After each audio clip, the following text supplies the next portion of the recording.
Hello students, आप लोग मैं उम्मीद करता हूं कि आप लोग अच्छे होंगे और अपने पढ़ाई पे ध्यान दे रहे होंगे।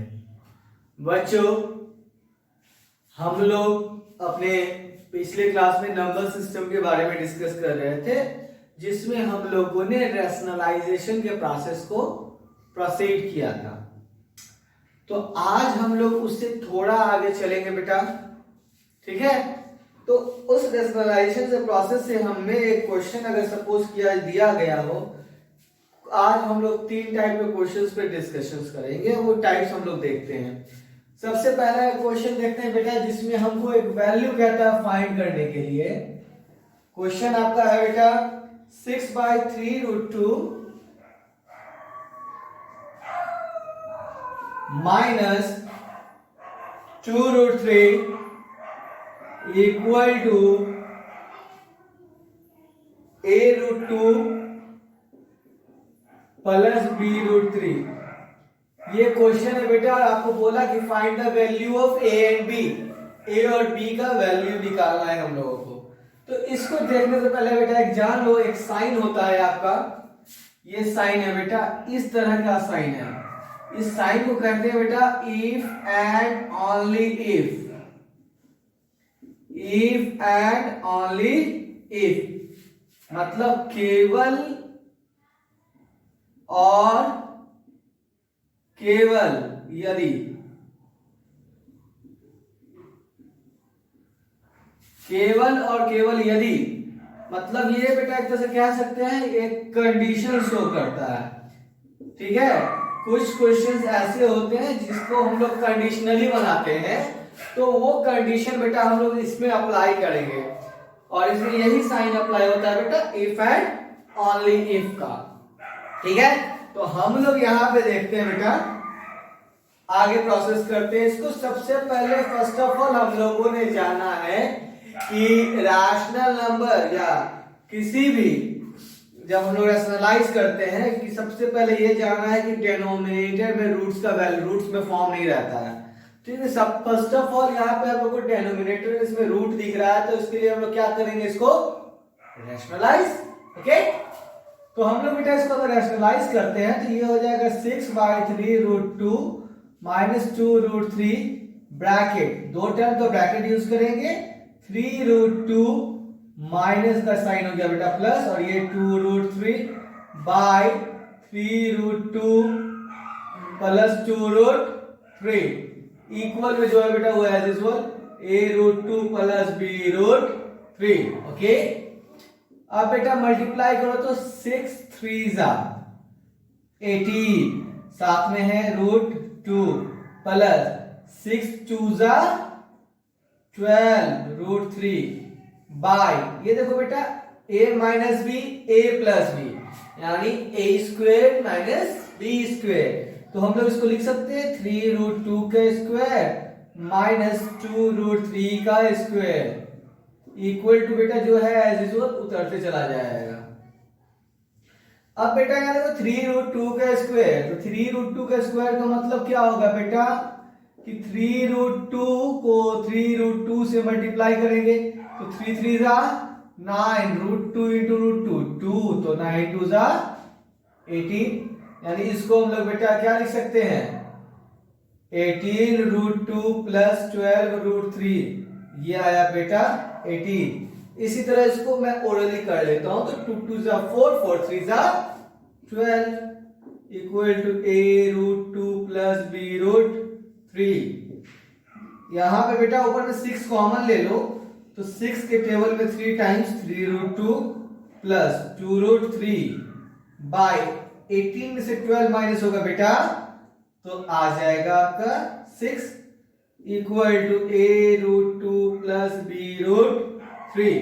ये 6 और ये 6 कैंसिल हो गया बेटा, लास्टली आपका रिलेशन बचेगा 3√2 plus 2√3 equal to a√2 plus b√3। अब यहां पे रिलेशन आ गया। अब कहोगे सर इसके आगे तो उसको सॉल्व करना पॉसिबल नहीं है, ए और बी का वैल्यू हम कैसे फाइंड कर सकते हैं? मतलब इसमें हम आपको क्वेश्चन है क्या, find a equal to what या and b equal to what. Okay, तो कैसे वैल्यू निकलेगा? तो वैल्यू यहाँ बेटा देखो, यहाँ रूट के वैल्यू को कंपेयर करते हैं अगर, तो यहाँ √2 है और यहाँ भी √2 है और यहाँ √3 है, यहाँ भी √3 है। तो हम यहाँ पे इस टर्म को बेटा इसके इक्वल करेंगे और इसको इसके इक्वल करेंगे एक कंडीशन अप्लाइड के साथ। एक कंडीशनली अप्लाइड साइन आपका जो मैंने अभी आपको बताया ये है बेटा, यानी कि ये जो रिलेशन आ गया, ये रिलेशन अब हमको a और b का वैल्यू जब फाइंड करना है तो किस तरह के, किस बेसिस पे हम लोग पॉसिबिलिटी लें कि ये इक्वल हो सकता है, उस पॉसिबिलिटी के लिए ये साइन यूज करते हैं बेटा, जिसका नाम है इफ एंड ओनली इफ। तो यानी कि ये 3√2 है बेटा, ये यानी कि 3√2 वाला टर्म बेटा इधर है आपका a√2, तो make it equal to a√2, √2 cancel, a equal to क्या आ गया बेटा 3। उसी तरह बेटा फिर से कंडीशन अप्लाई, b√3 का वैल्यू किसके इक्वल हो जाएगा 2√3 के, तो b√3 इक्वल टू बेटा 2√3, √3 से √3 कैंसिल हो गया, b इक्वल टू क्या आ गया 2। तो देयरफॉर हम लोग लिख सकते हैं a equal to 3 and b equal to 2 is your solution. तो इस टाइप के क्वेश्चंस को हम लोग बनाने के लिए बेटा एक साइन यूज करेंगे, नाम इफ एंड ओनली। प्रोसेस क्या है, पहले हम लोग रेशनलाइज करेंगे और जो कंपेयर करेंगे लास्ट में रूट्स वाले टर्म को, उसके बेसिस पे हम लोग a और b का वैल्यू को फाइंड कर सकते हैं। तो इस तरह से आपकी किताब में कुछ 8-10 क्वेश्चंस दिए होंगे, वो आप बना सकते हैं। ठीक है, चलिए अब आगे बढ़ते हैं हम लोग।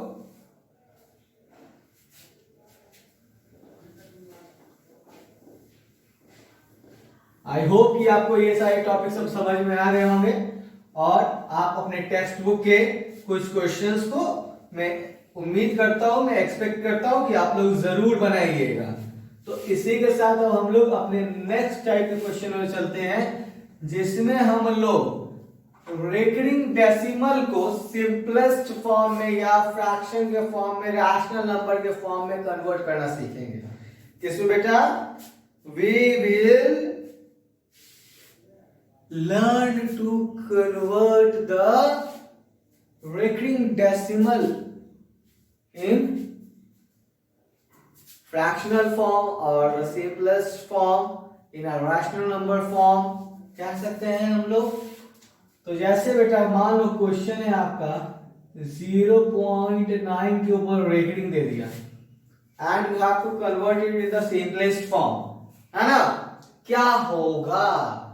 तो इस टाइप के क्वेश्चंस को बेटा जितने भी, ये एक क्वेश्चन मान लो ये है, फिर एक और क्वेश्चन मैं मान लेता हूं 2.8 है ना, चलो 8.1 के ऊपर रेकरिंग है। ओके, तो ये क्वेश्चन नंबर 1 मान ले, पहले हल्का से लेके चलता हूं, ये 1 लेके चलते हैं। ठीक है, तो बनाने का बेटा एक प्रोसेस होता है इसका, वो बस आपको ध्यान रखना है। इसके आपको ट्रिक भी मिलते हैं, लेकिन चूंकि आप लोग एकेडमिक है ना, हम लोग एकेडमिक से जुड़े हुए हैं। एकेडमिक मतलब we are not facing any competitive exam in which we have to just tick out the things, we are here to process the things, so we will use the step wise process to compute our solution. Okay, तो for that we what we need, just take it as equal to any variable, so just consider let x equal to 0.9 rating, or you may write it, what does it means? The rating on 9 means the 9 is getting repeated, 9 repeat हो रहा है बेटा। हम लोग ऐसे भी लिख सकते हैं 9 कहां तक लिख सकते हो, कहोगे सर इनफाइनाइट तक, जाहिर सी बात है लिख सकते हैं। चलिए अब हम लोगों ने लिख दिया डॉट डॉट डॉट, अब बेटा इसको हम लोग इक्वेशन 1 मान लेते हैं। ठीक है, अब हम इतना लिखने के बाद ये ऑब्जर्व करो बेटा कि रेकरिंग कितने डिजिट के ऊपर है। कहोगे सर ऊपर में तो रेकरिंग एक डिजिट के ऊपर है, सिर्फ 9 के ऊपर है ना, तो रेकरिंग जब बस एक डिजिट, एक डिजिट का मतलब 10 लीजिएगा। कितना लेना है बेटा? 10। अगर यही रेकरिंग 2 डिजिट के ऊपर आता तो 100 लेते हैं, 3 डिजिट के ऊपर आता तो 1000 लेते हैं। समझ रहे हैं ना? रेकरिंग जितने डिजिट के ऊपर रहेगा, रेकरिंग के नीचे जितना डिजिट रहेगा उतना 10 बढ़ाना है। यहाँ 9 है यानी सिर्फ एक डिजिट यानी 10, 2 डिजिट रहता तो 100, 3 डिजिट रहता तो 1000, 4 डिजिट रहता तो 10,000। यही प्रोसेस, ठीक है? तो इस तरह से हमने लिख लिया। तो यहां भाई पहले चेक किया एक डिजिट के ऊपर रेकरिंग है, तो अब क्या करेंगे? दोनों तरफ 10 से मल्टीप्लाई करेंगे। क्या लिखेंगे? Multiplying by 10 on both side. दोनों ही साइड हम लोग 10 से मल्टीप्लाई करेंगे बेटा। तो ये x जब 10 से मल्टीप्लाई होगा 10x, ये बेटा मल्टीप्लाई होगा तो 9.99, ये तो 9 है बेटा, ये 9 बस 10 से चूंकि मल्टीप्लाई होती है 9 इधर आ जाएगा डेसिमल के, अब बाकी ये 9 तो अप टू इनफाइनाइट टर्म्स के लिए रिपीट कर रहा है, तो ये 9 make it is equation 2। Equation 2 minus equation 1, 2 में से अगर 1 को अगर माइनस करते हैं बेटा तो क्या आएगा? देखो तो ये आ जाएगा बेटा 10x माइनस x, और ये है बेटा 9.99 dot dot dot minus 0.99 dot dot, यानी कि डेसिमल के बाद वाला बेटा सारा टर्म तो माइनस हो जाएगा, 0 इधर बेटा ये माइनस हो गया, क्या आया? 9x, और ये 9, ये तो डेसिमल की तरफ सारा माइनस हो गया, 0 हो गया, 9 में से 0 गया बेटा 9x equal to 9/9 that's equal to 1। तो दिस इज योर बेटा सॉल्यूशन। ये तरीका होगा, ठीक है? आपको बातें थोड़ी बहुत समझ में जरूर आई होंगी। हम लोग और भी इस टाइप के क्वेश्चंस को देखेंगे, हम लोग को और भी अच्छे से समझ में आएगा। ओके, आई होप ये समझ में आ गया होगा। चलिए अब हम लोग बेटा दूसरा क्वेश्चन लेते हैं। दूसरा क्वेश्चन जैसे कि अभी जस्ट हमने एक नंबर लिखा था उसी टाइप का ले लेते हैं। मान लीजिए बेटा 2.14 रेकरिंग है 1 और 4 के ऊपर, है ना? तो बस प्रोसेस वही करना है sir. Let x equal to 2.14 लिख दिया, है ना, और x इक्वल टू 2 रेकरिंग कितना 14, ऐसे रिपीट करके लिख सकते हैं डॉट डॉट डॉट इक्वेशन 1, ठीक है? अब यहां पे चेक करना है कि रेकरिंग कितने डिजिट के ऊपर है। कहोगे सर 2, तो एक डिजिट में 10 तो 2 डिजिट में 100, तो भाई मल्टीप्लाइंग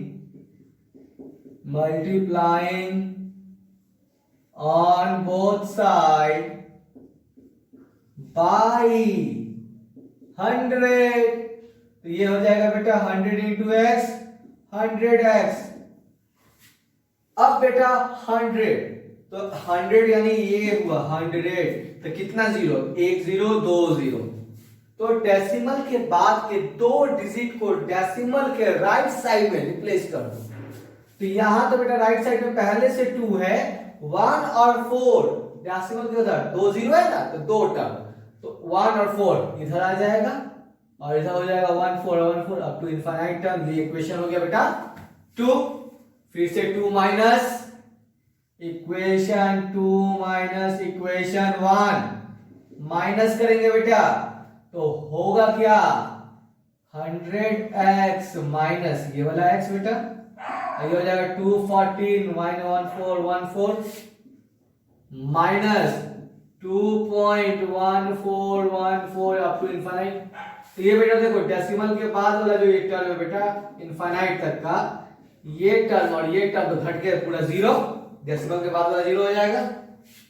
ये हो जाएगा 100 में से x गया बेटा 99x, 214 में से बेटा 2 माइनस करो 212, x इक्वल टू बेटा 212/99।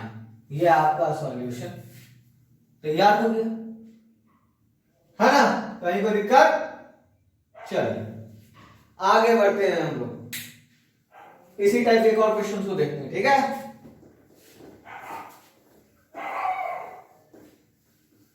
अब बेटा ये जो है फर्स्ट ऑफ ऑल, चलिए बेटा हम लोग एक और क्वेश्चंस को देखते हैं। क्वेश्चन है आपका बेटा 1.218। इसमें क्या करेंगे, प्रोसेस वही है बेटा, let x equal to 1.218, recurring के लेट पे आ गया, और x इक्वल टू 1.21888 इनफाइनाइट तक लिख सकते हैं। अब बेटा इसमें ऐसे क्वेश्चन में पहले इसमें ऐसा भी कुछ वैल्यू है जिसके ऊपर रेकरिंग नहीं है, वो है बेटा आपका 2 और 1। तो यहां बेटा चेक करो कि ये कितने डिजिट्स हैं जिसके ऊपर रेकरिंग नहीं है। तो 2 और 1 यानी दो डिजिट के ऊपर रेकरिंग नहीं है। तो दो डिजिट के ऊपर जब रेकरिंग ही नहीं है तो क्या करेंगे, जितना डिजिट, एक डिजिट रहता है तो 10, दो डिजिट है तो 100, तीन डिजिट है तो 1000, चार डिजिट है तो 10,000। तो यहाँ दो डिजिट यानी कितना, 100। तो 100 से बेटा इसको मल्टीप्लाई कर लेंगे तो आपका ये क्या हो जाएगा बेटा, 100x, और ये हो जाएगा बेटा 100 का मतलब 100 में 2 जीरो ना, तो दो डिजिट डेसिमल के राइट साइड में इंटरचेंज कर जाएगा, तो ये हो जाएगा 121.888 डॉट डॉट इक्वेशन 1। अब चेक क्या करेंगे, कितने डिजिट के ऊपर रेकरिंग है। तो कहोगे सर 8 के ऊपर, तो 8 यानी एक डिजिट का मतलब 10, तो 10 से फिर से मल्टीप्लाई, तो और 100 वाले से बेटा 10 से मल्टीप्लाई होगा तो ये 1000x हो जाएगा, और जब ये 10 से मल्टीप्लाई तो एक डेसिमल और ये इधर आ जाएगा 8, तो 128.88 इक्वेशन नंबर 2। अब बेटा उसी तरह से इक्वेशन 2 माइनस इक्वेशन 1, 1000x में से बेटा 100x माइनस हुआ तो कितना है x का, होगा सर 900x। अब बेटा 1 ये टर्म में से ये टर्म माइनस करना है बेटा, है ना, यानी आपका ऐसे यहाँ कर लो 121.888 डॉट डॉट डॉट, और ऊपर में बेटा 121.888 डॉट डॉट। ये बेटा डेसिमल के बाद वाला इधर वाली पूरा 0 हो गया, यहाँ डेसिमल आ गया, 8 में से 1 गया बेटा 7, ठीक है, 11 में से 2 गया 9, 11 में से 1 गया 10, क्लियर। तो ये आ गया बेटा, आपको यहाँ क्या लिख सकते हो 1097। अब इतना होने के बाद ये आप x निकालोगे तो बेटा आपको क्या होगा, x इक्वल टू 1097 बाय 900। तो दिस इज योर सॉल्यूशन। तो इस तरह से बेटा हम लोग किसी भी रेकरिंग डेसिमल को रैशनल नंबर सिंपलेस्ट फॉर्म में ऊपर नीचे कटेगा तो काट देंगे, कन्वर्ट कर सकते हैं। Quite very convenient and easy to use, depend on our effort how much we apply. So by these two topic means one topic is your what I have taught you, that was your finding the value of a and b. Second one is the case of by converting the recurring decimal into the rational simplest fractional form या rational number कह सकते हैं। तो इस type के ये दो topic आपके एक्सरसाइज में लगभग 2 एक्सरसाइज में आपको मिल जाएंगे, है ना। तो यानी आपके पास 15 से 20 क्वेश्चन आपको इजीली आपके बुक में अवेलेबल होंगे, जिसमें इस टाइप के 2 क्वेश्चंस को आप लोग बना करके प्रैक्टिस कर सकते हैं। तो आई होप प्रैक्टिस कीजिएगा आप लोग। हम लोग अब अपने अगले क्लास में, जब भी हम रियल नंबर के अपने अगले क्लास में मिलेंगे, तो वो हम लोग का लास्ट टॉपिक जो भी कुछ होगा वो लास्ट क्लास होगा, और जो भी उसमें कुछ बचे कुचे हुए टॉपिक हैं रियल नंबर से रिलेटेड या आपके नंबर सिस्टम से रिलेटेड, आपके चैप्टर से रिगार्डिंगली, आपके चैप्टर से रिलेटेड, उन सब चीजों पे हम लोग अपने अगले क्लास में डिस्कस करेंगे। इसी बीच में, क्योंकि मैं कह रहा हूं कि आपका अगला क्लास इस नंबर सिस्टम का लास्ट क्लास होगा बेटा, तो आपका जो भी डाउट्स होगा, जो भी क्वेश्चन होगा, वो आप लोग जरूर क्वेरी कीजिए। आप मेरे को जरूर कमेंट बॉक्स में डालिए, अपना क्वेश्चन पूछिए। मैं उम्मीद करता हूं कि आपका जो भी क्वेश्चन होगा उसका सॉल्यूशन मैं आपको आपके अगले क्लास में जरूर दूंगा। तब तक के लिए टेक केयर, आप अपना ख्याल रखिए और पढ़ाई पे ध्यान दीजिए। Okay, bye bye.